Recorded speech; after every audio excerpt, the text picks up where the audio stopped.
3 poin berhasil dibawa pulang Persib Bandung dari Stadion B.J. Habibie di kota Parepare, markas PSM Makassar.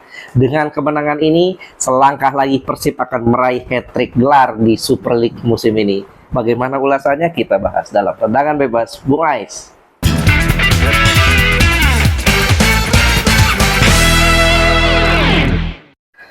Salam olahraga, assalamualaikum warahmatullahi wabarakatuh. Senang sekali gue Abdul Haris bisa kembali menyapa teman-teman semua, dan gue yakin Boboto di hari-hari ini sedang tersenyum lebar. Kenapa? Karena Persib Bandung bawa pulang kemenangan dari kota Parepare di Sulawesi Selatan. Luar biasa. Dan memang kemenangan ini diraih dengan tidak mudah, dengan perjuangan yang luar biasa, dramatis, betul-betul dramatis. Pasti teman-teman Boboto deg-degan menyaksikan pertandingan itu, karena bagaimana tidak, pertandingan itu harus ditentukan oleh gol di injury time, gol Julio Cesar. Ini pertandingan yang luar biasa. Oke, kita bahas ya. Kemarin di pekan 33 memang hasilnya begitu menggembirakan pastinya buat Persib Bandung. Persib Bandung pulang dengan kemenangan 2-1 dari markas PSM Makassar di Stadion B.J. Habibie di kota Parepare. Kemarin kalau kita lihat di starting line up, Persib memang tidak ditemani Coach Boyan Hodak, dan Persib juga kehilangan sejumlah nama ya. Yang paling kentara adalah Federico Barba. Federico Barba absen karena akumulasi kartu. Lucho juga absen, Luciano Gosesea ya. Levin Kurzawa juga absen karena cedera. Lucho ini juga akumulasi kartu. Coach Boyan Hodak tidak bisa mendampingi tim juga karena akumulasi kartu. Sehingga tim ditemani oleh Igor Tolik, asisten pelatih dari Coach Boyan Hodak. Oke, kita bahas starting line up yang diturunkan oleh Persib Bandung. Kemarin Persib Bandung tetap memainkan pola 4-2-3-1 ya, meskipun Coach Boyan Hodak tidak menemani tim. Ini tentu formasi yang diberikan oleh Coach Boyan Hodak kepada Igor Tolik ya. Dia delegasikan di pertandingan itu 4-2-3-1, formasi standar yang memang sering dipakai oleh Coach Boyan Hodak di Persib Bandung.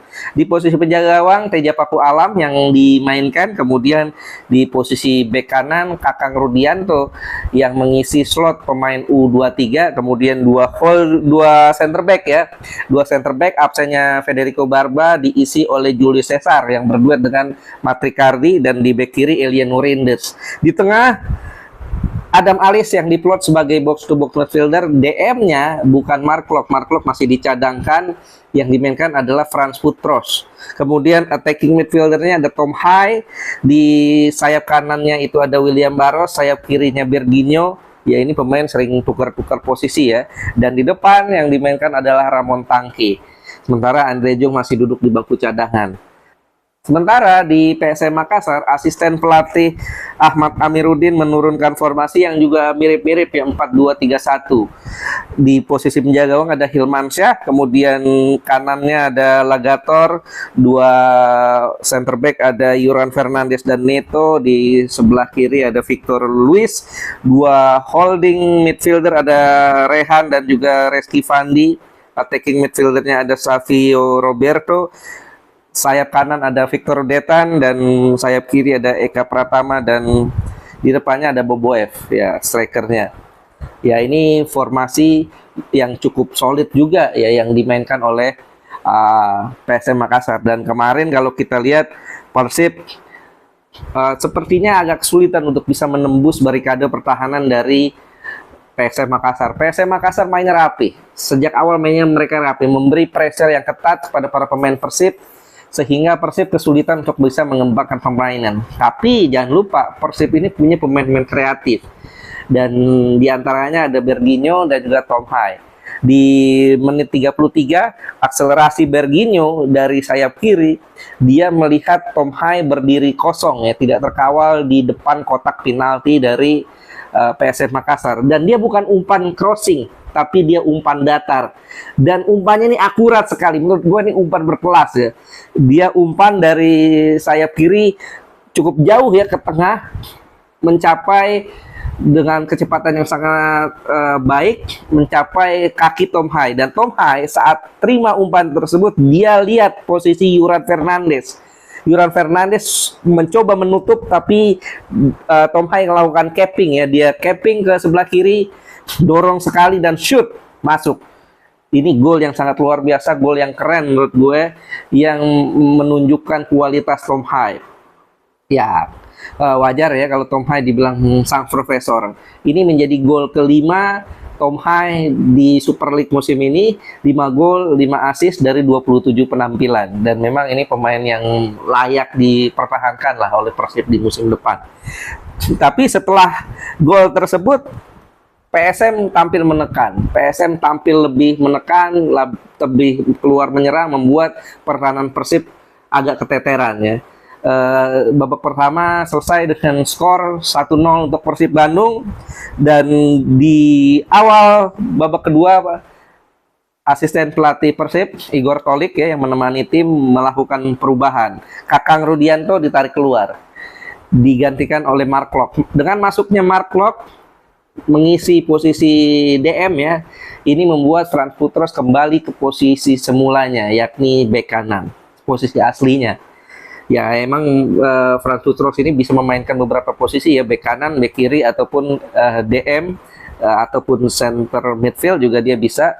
Dan dia kembali ke posisi bek kanan untuk mengisi pertahanan, membuat compact defense yang lebih solid. Karena kita tahu setelah kebobolan PSM tampil lebih menekan. Dan memang ada pelanggaran ya di menit ke 53 yang membuat PSM mendapatkan tendangan bebas. Dan dari tendangan bebas itu yang diambil oleh Ananda Rehan ya, PSM bisa menyamakan skor di menit 54 melalui tandukan Juran Fernandes. Ini menurut gue salah satu defender yang menurut gue bisa dipertimbangkan untuk direkrut Persib musim depan. Karena kita tahu Juran Fernandes ini bagus, tinggi posturnya juga bagus, dia juga solid di pertahanan, dan dia juga tipikal goal scoring defender. Kalau seandainya Barba out atau jadi keluar meninggalkan Persib di akhir musim ini, Juran Fernandes menurut gue salah satu pemain yang patut dipertimbangkan sebagai gantinya dari Super League ya. Kalau nggak mau susah-susah nyari ya Juran Fernandes.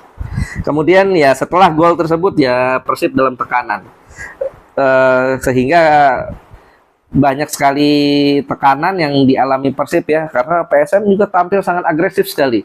Mereka tidak kasih kesempatan Persib main. Pressing. Ini membuat Persib kesulitan, dan di kondisi seperti itu ada perubahan yang coba dilakukan oleh Igor Tolik. Ramon Tangki ditarik keluar di menit 67 ya, William Barros juga ditarik keluar. Ini memang dua pemain kurang maksimal ya kemarin mainnya. Andre Jong masuk, Beckham Putra masuk. Setelah masuknya Andre Jong dan Beckham Putra, ini permainan menjadi lebih menarik, serangan Persib jadi lebih hidup. Beberapa kali Persib mampu menampilkan serangan, tapi memang belum ada gol sampai menit ke 90, belum ada gol. Sehingga saat itu Igor Tolik masukkan Robby Darwish menggantikan Frans Putros. Robby Darwish sebagai bek kanan. Fungsinya apa? Untuk bisa memaksimalkan lemparan ke dalam. Karena kita tahu Robby Darwish ini tipikal pemain yang bisa melakukan long throw in ya, lemparan dalam yang sangat jauh. Ya seperti Pratama Arhan lah. Dan memang dari lemparan itu Persib mendapatkan banyak peluang, banyak kesempatan untuk bisa bikin gol, meskipun belum terjadi, sampai akhirnya Persib bisa mendapatkan gol di menit 90 plus 7.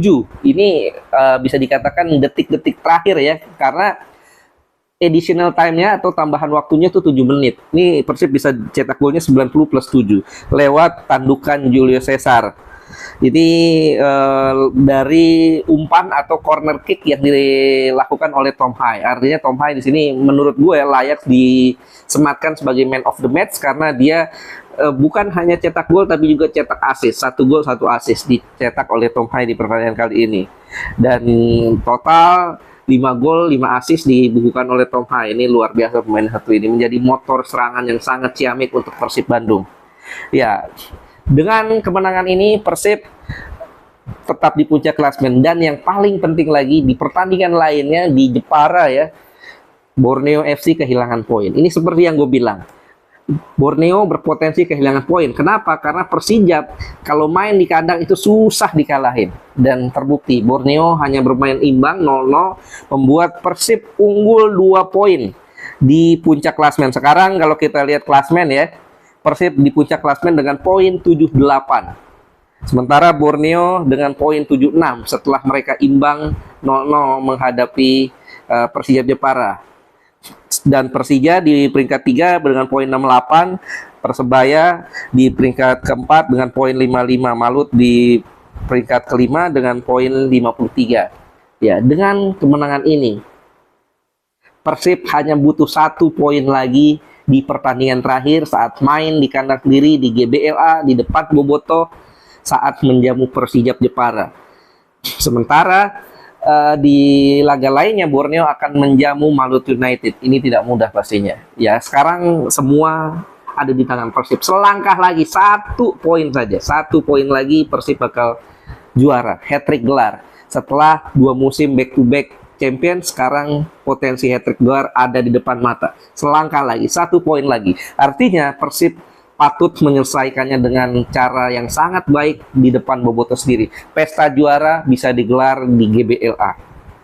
Ini memang menunjukkan kualitas Persib. Dan seperti yang gue bilang, Persib akan menang lawan PSM Makassar. Minimal 1-0, atau bisa 2-0 atau 2-1. Dan terbukti Persib menang 2-1 dengan perjuangan yang sangat luar biasa. Karena PSM patut juga kita acungi jempol memberi perlawanan luar biasa di pertandingan kemarin. Ya, ini kemenangan penting tentunya buat Persib Bandung, dan dengan kemenangan ini menandakan mental juara Persib Bandung yang sangat luar biasa. Dan memang kalau kita lihat dari sepanjang musim ini Persib pantas juara. Ya, selangkah lagi, 1 poin lagi Persib bakal memastikan juara. Kalau Persib dapat 1 poin, maka poinnya 79. Sementara kalau Borneo menang lawan Malut United, maka poinnya akan sama-sama 79. Dan ini berarti poin sama, Persib menang head to head. Dan Persib akan dipastikan jadi juara. Begitu. Bagaimana menurut kalian? Apakah Persib bakal memastikan juara hanya dengan 1 poin atau dengan kemenangan? Kita bahas nanti itu di episode berikutnya. Silakan tulis komentar kalian dan juga mungkin ya pendapat-pendapat kalian ya tentang pertandingan kemarin. Terima kasih atas atensi teman-teman semua. Jangan lupa klik like, share, dan juga subscribe. Abdul Haris pamit. Salam olahraga. Assalamualaikum warahmatullahi wabarakatuh.